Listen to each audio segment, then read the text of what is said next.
아니지 그쪽도만 한다 저 거야.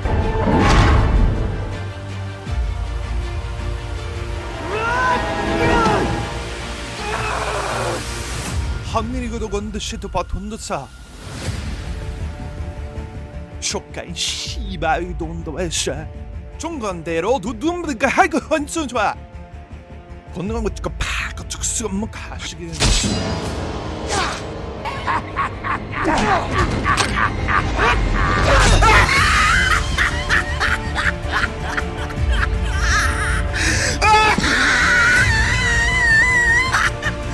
What's going on, everyone? Jeremy here from the Quartering, and the Netflix collapse, it continues today.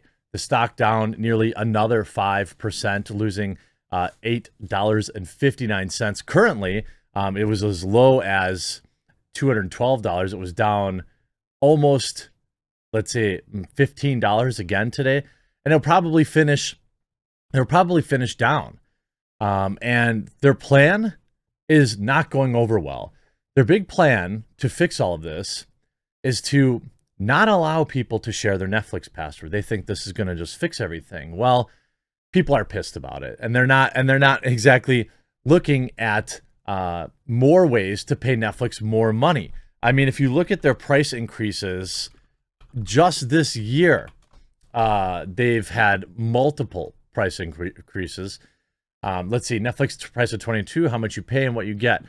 So the basic plan went from $8.99 to $9.99. The standard, which is what most people are on, the $13.99 to $15.49, so $1.50 a month.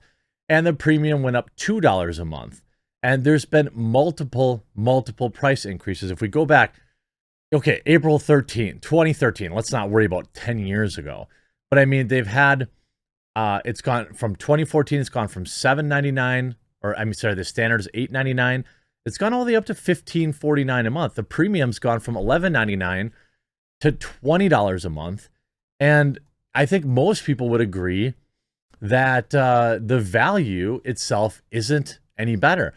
People are spreading their money around. Here's, for example, HBO grows to nearly 77 million total subscribers as Netflix reports a decline. What's happening is people are making choices.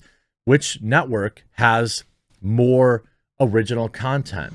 When you have HBO Max, you get access to actual like Hollywood movies that maybe you want to see. I think it was, I don't know what service the Batman's on, but it's rolled into my Hulu subscription. So I saw like just yesterday, I'm like, oh, I could watch the Batman, like an actual movie. I don't know if it has a ton of rewatchability. The further I get away from the Batman, the less I like it. I still think it's very good. I don't think that its problems have anything to do with Robert Pattinson as Batman. I think it's just a little too long and they try to fit too much into it. But, that's up 3 million subscribers since the previous quarter. Now, if we look at the numbers from Netflix, their predictions show that they lost 200,000 subscribers during the first quarter of the year, which is already bad, just given they've never had a decline. But then they went on to predict that they would lose 2 million more in the next quarter, which is why the stock continues to slide. Earlier this week, of course, Netflix reporting their slide. HBO and HBO Max have 76.8 million subscribers at the end of the first quarter. Former parent company AT&T reported Thursday. That marks a 3 million subscriber increase from the previous quarter, 12.8 million year-over-year increase. Domestic average ARPU, which is average revenue per user, reached $11.24, up from $11.15 per quarter. That's up. Okay, whatever. I mean, I guess the 8 cents matters when you have 80 million people paying it. This news comes shortly after Netflix reported its first subscriber losses in more than a decade. Netflix's disappointing earnings on Thursday sent the stock plunging 35% on Wednesday, wiping $50 billion from market cap. Netflix has about 222 million paying households, but estimates 100 million households are password sharing. This is a weird strategy. It's a bold strategy, Cotton. We'll have to see how it works out, because essentially they're blaming their customers. That's how it's funny, because I walked into my parents' house. My parents are like, Webster's dictionary defines boomer as.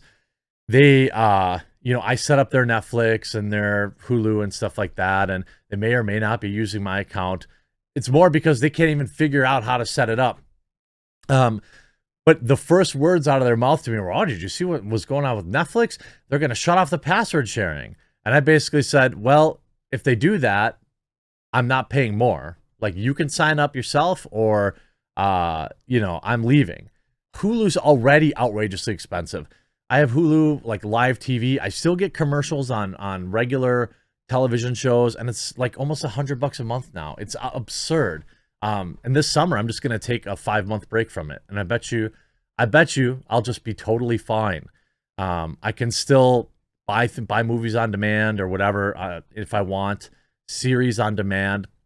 I mean, Amazon Prime has a lot to watch, and I'm already paying for Prime, so it's no additional cost. Now, Netflix pointed to an increased competition and reduced lockdown restrictions that had kept many users glued to their screens, contributing to the slowdown. Though AT&T reported the HBO results, Warner Media, the company that owns HBO and is now part of Warner Brothers, the newly merged company, will report HBO results for the next quarter. Now, there is an article here from The Wrap that I thought was well written. There's 8 reasons why Netflix is losing their subscribers. First, obviously, the coof bubble burst. We saw this Disney Plus essentially explode. Disney Plus came on the scene at the exact moment the entire world got shut down. What a coincidental timing. You'd be forgiven if you thought that maybe they had some foresight or some informed knowledge. Well, I'm sure they were just lucky, though. For the first 2 years of the lockdowns, proven to be a boon for Netflix as millions of people stayed home and binged online series like Tiger King and The Queen's Gambit. But as people began to go back to work and back to theaters, they had far less time to devote to watching streamers' latest offerings, despite the return of wildly popular Bridgerton in March and the promise of a second season of Squid Game, Netflix's biggest series ever. You know that second season of Squid Game is not going to be anywhere near as popular because it was just, it's like, hey, we caught lightning in a bottle and it was great. We're going to have season 2. I watch it maybe. I don't know. I'm not really excited about it. Then obviously production shutdowns, which means that you had very little new content. Dropping production on Stranger Things. Russian Doll was shut down in March 2020. And these are shows that mattered. And when you don't have new episodes, why are you still paying them $20 a month?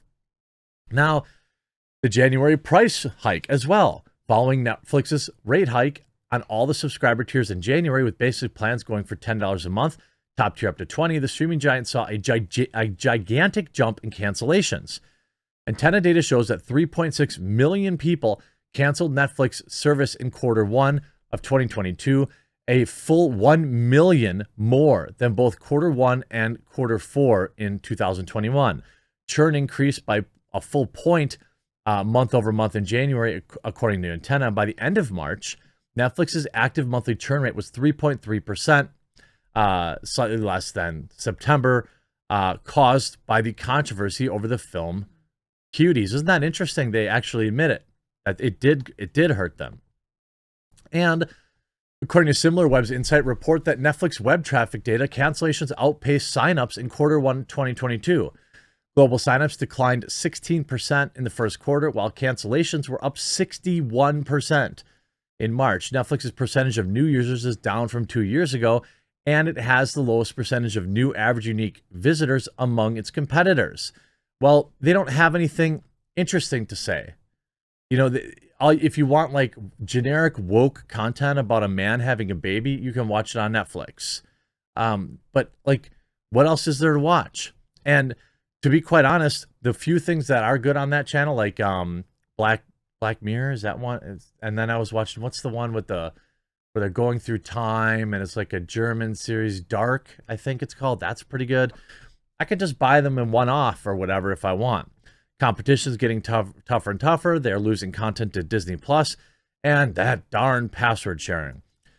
The thing is, the only way you're going to deal with password sharing is to block it or charge more money for it. And you saw what happened the last time they raised money.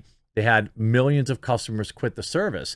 So if they're basically doomed here. Their crackdown, I don't really know what that looks like. When you're gonna, and the average person isn't going to be happy about this. There are a lot of moms and dads out there who let their kids who are in college use their Netflix password, or there are nice kids like me that let their elderly boomer parents use their password. And then there's obviously sharing amongst friends, which I think you can make less of an argument for. But at the same point, like account sharing, they said as a percentage of our monthly paying membership hasn't changed much over time, but coupled with the first factor means it's harder to grow. So essentially, it's always been okay because they've been making so much money, but suddenly now it's a problem. And I promise you, when they crack down on this, it isn't going to go as smooth as they had hoped. Well, maybe they'll release some brand new, more interesting woke content for the 7 people that want to pay for it. They could maybe bundle in CNN Plus. I hope you enjoyed this video. We'll talk to you again real soon.